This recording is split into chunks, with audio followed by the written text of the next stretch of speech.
authorities have started to dismantle the detention center on Manus Island, as an estimated 600 refugees and asylum seekers refuse to leave the site amid an ongoing week-long standoff.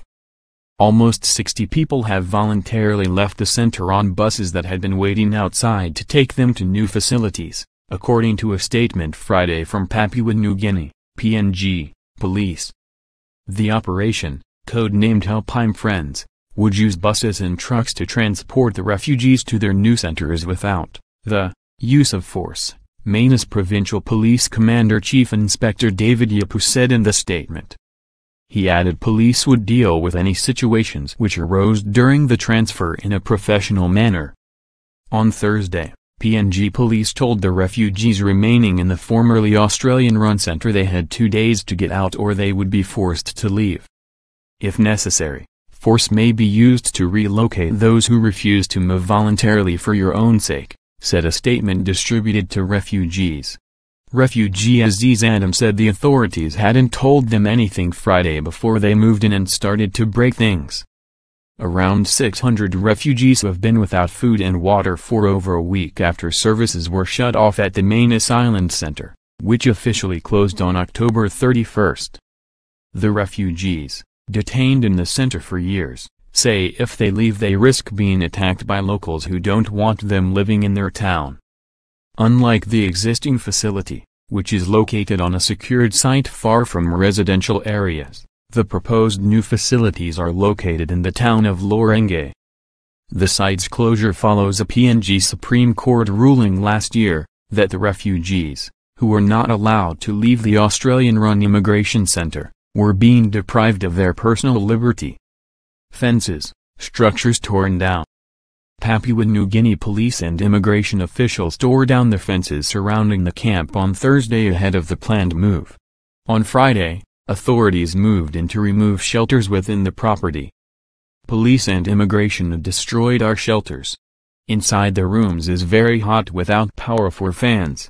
We built these shelters to provide shade and cover from tropical sun and rain, refugee Bihruz Buchani wrote on Twitter from inside the center. Video taken inside the Manus Center on November 5, and released on Friday by the Australian activist group Get Up, showed refugees using plastic bins to catch rainwater, as well as filthy toilets and shower blocks. Police and immigration workers dismantling the shelters on Friday have thrown away water being stored by refugees, according to the refugees, and photos posted on social media. The Manus Island Regional Processing Centre was originally built by the Australian government in 2001, together with another centre on the small Pacific country of Nauru, to process asylum seekers who arrived by boat.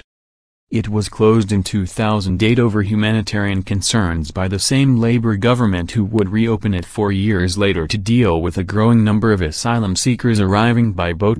Even if those processed on the island were found to be refugees, they were told by the Australian government they would never be settled in Australia. This is a humanitarian crisis completely of Australia's own making, Dr. Barry Fatarfid of Doctors for Refugees told. People are dying. The time to score political points at the expense of people's lives has well and truly come and gone. There have been 9 deaths in offshore detention center, and 6 on Manus Island. They cannot continue to play with people's lives. Australian activists, protesters speak out. Australian activists are continuing to work to help the refugees.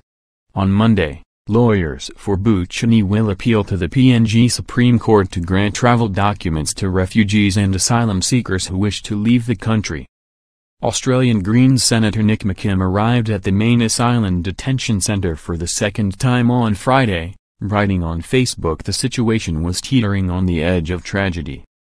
Lives are at risk, and they are at risk purely because of the choices Immigration Minister Peter Dutton and Prime Minister Malcolm Turnbull have made, he said on his official social media. An offer by New Zealand Prime Minister Jacinda Ardern to take 150 of the refugees on Papua New Guinea was refused by Turnbull late last week.